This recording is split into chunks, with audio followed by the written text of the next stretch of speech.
स्वागत करता हूं आपका अपने चैनल केपी एकेडमी पर। जी हाँ, आज हम स्टडी करेंगे प्रोबेबिलिटी। एक नया चैप्टर है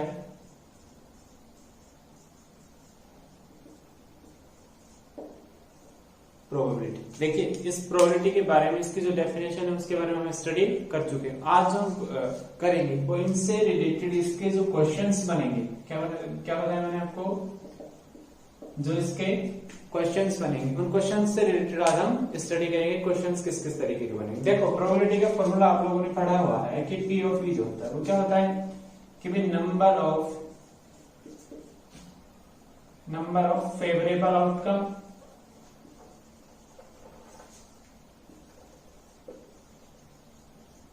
upon total number of possible outcomes.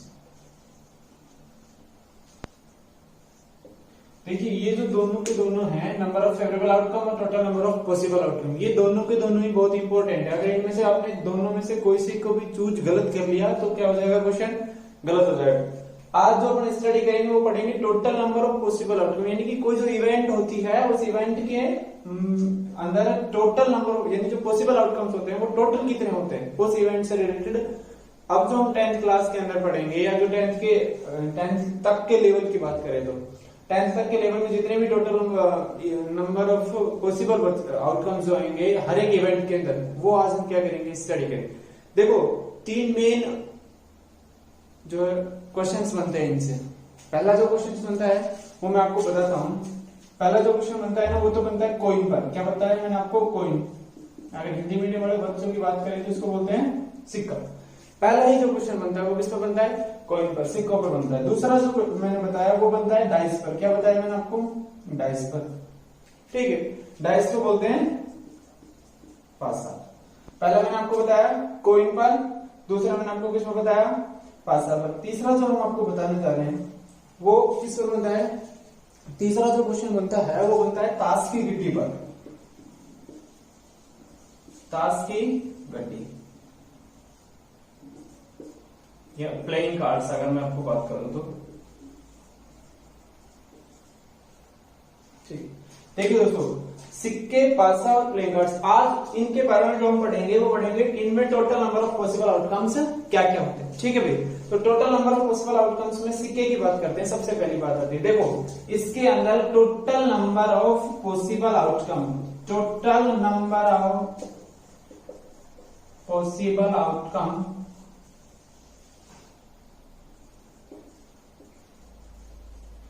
वो जो होते हैं वो होते हैं 2। कितने होते हैं? 2। कौन कौन से होते हैं? देखो, इसके अंदर मैं आपको बताता हूं। 2 जो होते हैं वो होते हैं, एक तो होता है हेड और दूसरा होता है टेल। एक तो क्या बताया मैंने आपको? हेड, और दूसरा क्या बताया मैंने आपको? टेल। ये तो होता है चित, ये होता है पट। हेड और टेल दो पॉसिबल आउटकम होते हैं। अब आपको क्वेश्चन में पूछ लिया जाएगा कि हेड आने की प्रोबेबिलिटी क्या होती है, तो टेल आने की प्रोबेबिलिटी क्या होती है। बस शर्त है कि सिक्के को कितने बार उछाला जाए? एक बार। तो आप सिंपल तरीके से बता देंगे, अगर एक बार उछाला जाएगा तो हेड या टेल एक बार ही आएगा, तो जो प्रोबेबिलिटी वो कितनी हो जाएगी? 1/2। कौन कौन से केस में? दोनों में, या तो हेड आए या फिर टेल है। हेड और टेल दोनों के केस में अगर सिक्के को एक बार उछाला जा रहा है तो प्रोबेबिलिटी कितनी होती है? 1/2 होती है। ये आपको लर्न कर रखना है, आपको अच्छे से याद रखना है कि अगर सिक्के को एक बार उछाला गया है तो आपसे हेड या टेल कोई से भी प्रोबेबिलिटी पूछी जाती है तो इसकी कितनी होती है? 1/2। क्यों? क्योंकि हेड या टेल एक बार या दोनों के दोनों ही, और टोटल जो आउटकम है वो कितने हैं? 2। तो प्रोबेबिलिटी कितनी हो जाएगी? 1/2।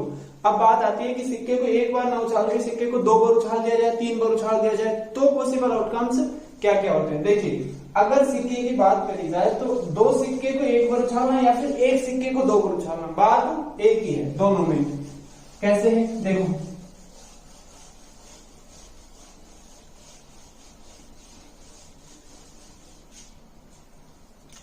मैं आपको बताता हूं कि 2 सिक्के को एक बार उछालना, 2 सिक्के को एक बार उछालना। देखो, 2 सिक्का है, एक ये मैंने मान लिया इस हाथ में सिक्का है, एक इस हाथ में, मैंने दोनों को उछाला, एक में हेड आ गया दूसरे में टेल आ गया। ठीक है, ये चीज तो आप मान लें। मान लिया पहले में हेड आया, पहले में हेड ही है लेकिन दूसरे में क्या आ गया? हेड आ गया, ठीक है भाई। पहले में मान लिया टेल आया, दूसरे में क्या आ गया, हेड आ गया। अब पहले में तो टेल था, दूसरे में मान लिया कि क्या आ गया, टेल आ गया। तो ये जो नंबर ऑफ पॉसिबल आउटकम बनते हैं, अब दो सिक्के के अंदर कितने बनाए मैंने आपको, दो सिक्के। दो सिक्के में आप देख लेना, इनके अलावा ऐसा कोई आउटकम नहीं बनेगा जो इसके अलावा सिक्का अपने अंदर, यानी सिक्के को उछाले आप, इसके अलावा कुछ आ जाए, आप कभी भी उछाल के देख लेना। देखो दो सिक्के को एक बार उछालना या एक सिक्के को दो बार उछालना, ये चीज ध्यान रखना। मैं आपको फिर बता रहा हूँ, अगर दो सिक्के को एक बार उछाला जाता है या फिर एक सिक्के को दो बार उछाला जाता है। अगर आपसे क्वेश्चन में ये कहता है कि एक सिक्के को दो बार उछाला जा रहा है, इसका मतलब ये है कि वो दो सिक्कों को एक बार उछाला जा रहा है, ठीक है भाई। अच्छा, अब बात आती है कि इनमें total number of possible outcomes, ये तो आपने सब दो का ही बताया, जब मान लिया 3 का आ जाए, 4 का आ जाए, तब हमें कैसे करना है। तो देखो total number of possible outcomes अगर हमको निकालना है तो वो कितना आएगा, वो आएगा 2 की पावर n। अब ये n क्या आ गया भाई, ये n है नंबर ऑफ, n बराबर में है कि आपने कितने बार उछाला है इसमें, यानी कि उछालों की संख्या, उछालों की,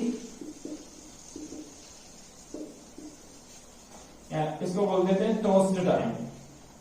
क्या बोल देते हैं, टॉस टाइम, यानी कि आपने कितने बार इसको टॉस किया, ठीक है। कितने बार टॉस किया, अगर आप 3 बार करेंगे तो 2 की पावर 3 आ जाएगा, अगर आप 4 बार करेंगे तो 2 की पावर 4 आ जाएगा, ठीक है। इस तरीके से आपको करना है। कॉइन के अंदर की तो बात रही है कि कॉइन है, आपको जो मैंने बताया इससे इन दोनों क्वेश्चंस में भाई, तो मैंने 2 का बताया, 3 का भी इसी तरीके से आ जाएगा, वो अपन डिस्कस करेंगे क्वेश्चंस के अंदर, ठीक है भाई, कि क्या क्या कंडीशंस बनती है। अब अपन बात करते हैं सेकंड नंबर पे डाइस की पासिंग, ठीक है भाई। देखो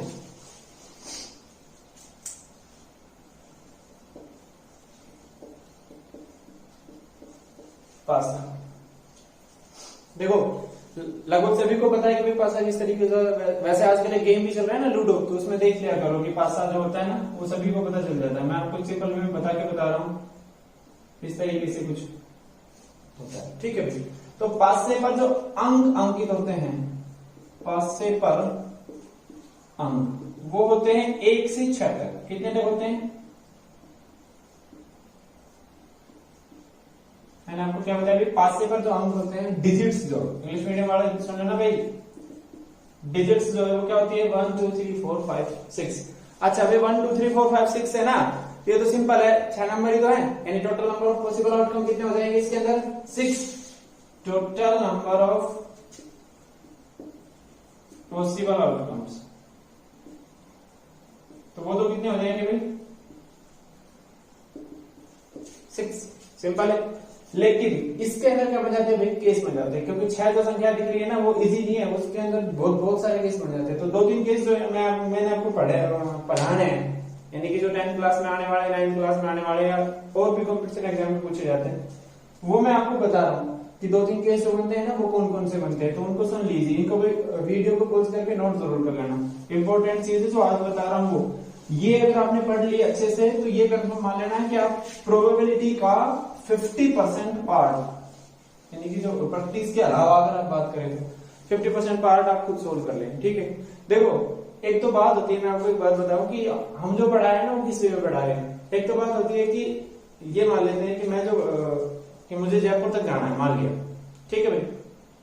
तो 2 मेथड है इसके, कि मुझे पता है कि जयपुर तक जाना है। अच्छा, मुझे तो ये पता है सिर्फ कि मुझे जयपुर तक जाना है, लेकिन मेरे को जयपुर का रास्ता नहीं पता, तो मैं किसी एक ऐसे पर्सन को साथ में ले लेता हूँ जिसको रास्ता पता हो। मैं किसी के पास जाता हूँ, उससे पूछ लेता हूँ, वो मेरे को 2 मेथड यूज करता है। क्या, एक तो एक मेथड उसके पास क्या है कि वो खुद मेरे साथ चले, रास्ता बता दे। दूसरा मेथड क्या है कि वो मेरे साथ ना जाकर के सिर्फ मेरे को रास्ता बता दे कि जा इस तरीके से जाना है। मैं जो इफेक्टिव मेथड मानता हूँ, सेकंड नंबर का मानता हूँ। कितने नंबर का मानता हूँ, सेकंड नंबर का। यानी मैंने कौन सा इफेक्टिव मेथड माना कि वो आदमी साथ ना जाए, क्या बता दे, रास्ता बता दे। मैं भी ऐसा ही करता हूँ। प्रोबेबिलिटी, यानी ये जो चैप्टर पढ़ा रहा हूँ, इसमें ही नहीं, जितने भी चैप्टर पढ़ रहा हूँ उन सब में मैं क्या करूंगा कि जितने भी उसके आउटलाइंस हैं, उसकी थ्योरी है, और उससे रिलेटेड जितने भी पॉसिबल क्वेश्चंस के टाइप हैं, पहले वो बताऊंगा आपको। क्वेश्चंस की जो प्रैक्टिस होगी वो हम करेंगे बाद में, क्योंकि क्वेश्चंस की प्रैक्टिस में तो हो सकता है कि आप लोग खुद भी कर लें। जिस तरीके से अगर वो आदमी मान लो मेरे को रास्ता बता देता है, तो कुछ दूर जाके हो सकता है मैं अटक गया, लेकिन कुछ दूर तो गया ना मैं, तो कुछ दूर जाने के बाद क्या करूंगा मैं, अगर मान लो मैं अटक गया तो क्या करूंगा, कुछ खुद भी सर्च करूंगा। मैं भी यही चाहता हूं कि आप क्या करें, क्वेश्चंस को खुद सोल्व करें, अटके तो फिर आप कंसल्ट करें, ठीक है भाई। इस तरीके की कंडीशन हम यूज में करेंगे। अच्छा जी, डाइस के बारे में मैं आपको बता रहा था। तो पहली कंडीशन जो आती है वो आती है इवन नंबर की। क्या होता है मैंने आपको, इवन नंबर हिंदी में अगर बात करें तो ये क्या होती है, सम संख्या, ठीक है भाई। डाइस में मैंने आपको नंबर जो लिखे थे वो ये है 1 2 3 4 5 एंड 6। इनमें से अगर आपसे क्वेश्चन में ये पूछ दे कि भाई इवन नंबर आने की पॉसिबिलिटी क्या है, तो इवन नंबर में जो पॉसिबल आउटकम होंगे ना वो कितने होंगे। देखो इवन नंबर में 2 है, 4 है और 6 है। वैसे कुछ बच्चे ये सोच रहे होंगे सर इवन नंबर ये इजी है, आप क्यों बता रहे हो। मैंने बेटा ये चीज देखी है कि आधे से ज्यादा बच्चे की चीज गलत कर देते हैं। यदि इवन नंबर इजी है, अब जो आगे बताऊंगा उसमें गड़बड़ करते हैं। देखो वो क्या है, वो है ओड नंबर। ओड नंबर क्या होते हैं भाई, विषम संख्या। विषम संख्या जो होती है वो होती है 1 3 और 5। यानी अगर मैं बात करूं इसकी सम संख्या की तो वो भी 3 है, और विषम संख्या की तो वो भी कितनी है, 3 है। इसके अलावा जो बात होती है वो होती है तीसरे नंबर की, कि वो आती है प्राइम नंबर की। प्राइम नंबर ये क्या होती है भाई, ये होती है अभाज्य संख्या। अभाज्य संख्या कौन कौन सी है, 2 है, 3 है और 5। कितनी आएंगी, 3। एक होती है जो चौथे नंबर की, वो क्या होती है भाई, वो होती है कंपोजिट नंबर। कंपोजिट नंबर को भाई हिंदी में क्या बोलते हैं, संयुक्त संख्या।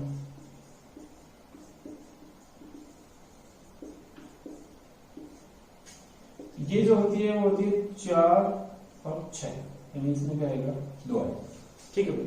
ये चीज जरूर इंपॉर्टेंट है। देखो इवन नंबर का इजी है, ओड का भी इजी है, प्राइम नंबर का ध्यान रखना, एक जो है वो प्राइम नंबर नहीं है, ठीक है भाई, वो नेचुरल नंबर है। कंपोजिट नंबर में हिंदी देख लेना, मुझे थोड़ा कंफर्म नहीं है हिंदी का, है ना। तो 4 और 6 ये क्या होते हैं, कंपोजिट नंबर। वैसे ये कंफर्म है कि कंपोजिट नंबर के जो फैक्टर होते हैं ना वो क्या होते हैं, 2 से ज्यादा होते हैं। यानी वो नंबर जिसके फैक्टर क्या हो, 2 से ज्यादा, वो क्या होता है, कंपोजिट नंबर। तो देखो बाकी सभी के फैक्टर्स जो दिख रहे हैं 1 2 3 और 5, इन सब के फैक्टर क्या है, 2 2 है, या फिर 1 का तो एक ही है ऑलरेडी, 2 का, 3 का और 5 का। ये जो है ये तीनों के तीनों क्या है, इनके फैक्टर है 2 2। 4 और 6 का क्या है, इसका फैक्टर है 1 2 4, और इसका फैक्टर क्या है 1 2 3 और 6, ठीक है ना। हाँ, ये तो मैंने आपको बता दी। ये तो बात आ रही है जब आपने एक सिंगल पासे को उछाला है भाई, ऐसे की ऐसी कंडीशन अगर जैसे सिक्के में बनी थी, सिक्के को एक सिक्के को 2 बार उछाला जाए, या फिर 2 सिक्के को 1 बार उछाला जाए, ऐसे की ऐसी कंडीशन किसमें बन सकती है भाई, पासे में बन सकती है। देखो पासे में मान लिया आपको कि 2 पासों को अगर 1 बार उछाला जाए, क्या बताया मैंने आपको, 2 पासों को अगर 1 बार उछाला जाए तो किस तरीके की कंडीशन बनेगी। देखो मान लिया क्वेश्चन ने आपसे ये कह दिया कि भाई एक पासे को 2 बार उछाला है, तो मैं आपने आपसे जैसा मैंने सिक्के में बताया था ऐसे कैसे मैं आपको किसमें बताने जा रहा हूँ, पासे में। पासे का मतलब मैं आपको क्या बताऊंगा कि जिस तरीके से सिक्के में 2 की घात n लगाई थी, इसी तरीके से इसमें 6 की घात n लगानी है। क्या लगानी है, 6 की घात n। यानी कि यदि पासे को n बार, पासे को n बार उछाला जाए, क्या किया जाए, उछाला जाए, तब total number of possible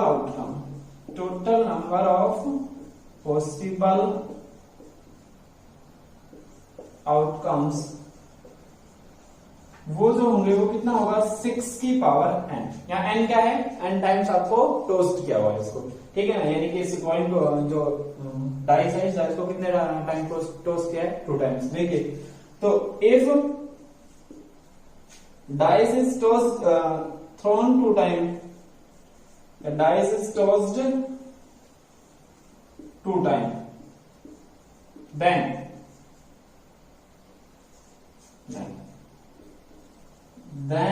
total number of possible outcome, बताओ फटाफट कितना होता है,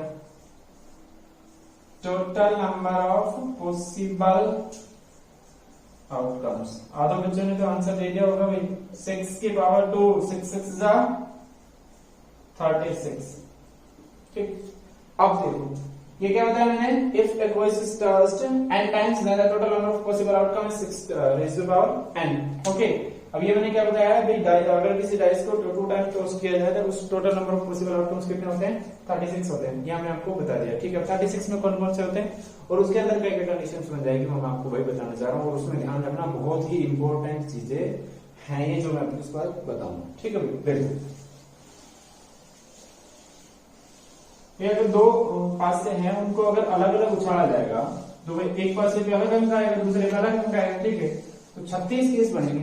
36 केस में आपको लिख के दिखा रहा हूं, देखो कैसे। मान लिया कि पहले पर क्या आया 1 और दूसरे पर भी क्या आ गया 1। ठीक, मान लिया पहले पर तो 1 ही है, दूसरे पर कितना आ गया 2।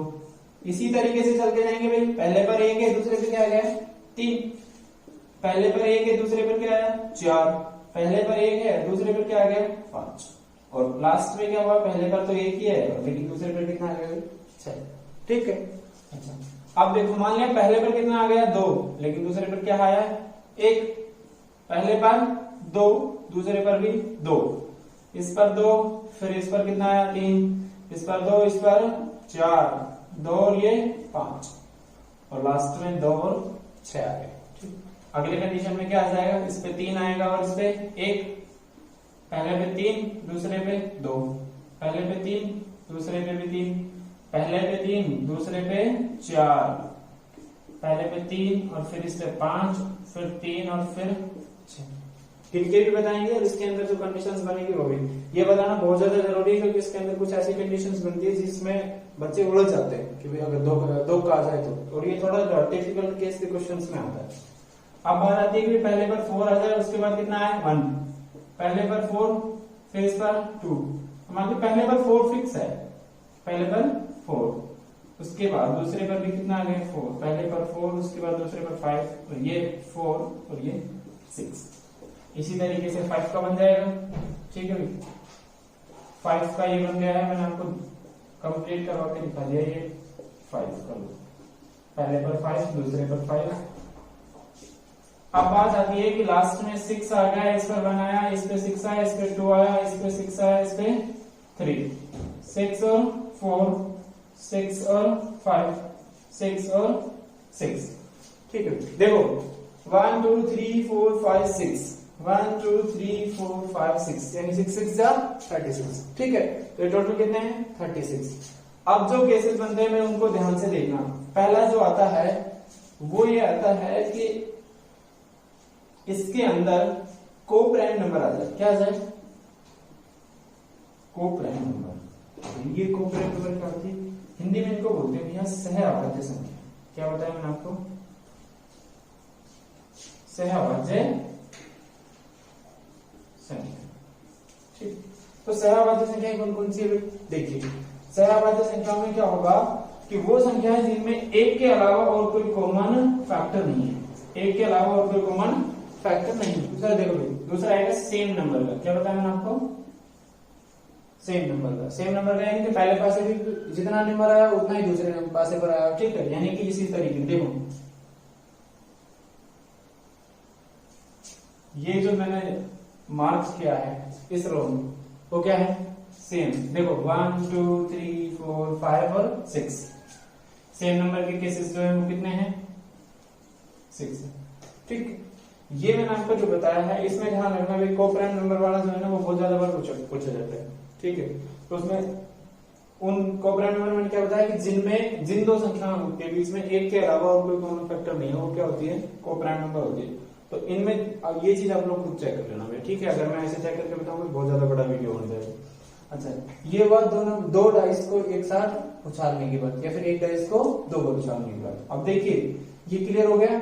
डाइस से रिलेटेड जितने क्वेश्चन आएंगे वो इसी तरीके के आएंगे। ठीक है, अब बात आती है जो नेक्स्ट क्वेश्चन आता है वो किसका आता है प्लेइंग कार्ड्स का। किसका आएगा भाई प्लेइंग कार्ड्स का। प्लेइंग कार्ड्स सभी को पता है भाई शायद। अब तो कोई नहीं खेलता, पहले खेलते थे। कितने होते हैं टोटल बताइए फटाफट। प्लेइंग कार्ड हिंदी मीडियम वाले ताश के पत्ते पता होगा ना भाई, ताश के पत्ते जानते हो। प्लेइंग कार्ड्स ताश के पत्ते कितने होते हैं total? Total number of possible outcome बताइए भी फटाफट।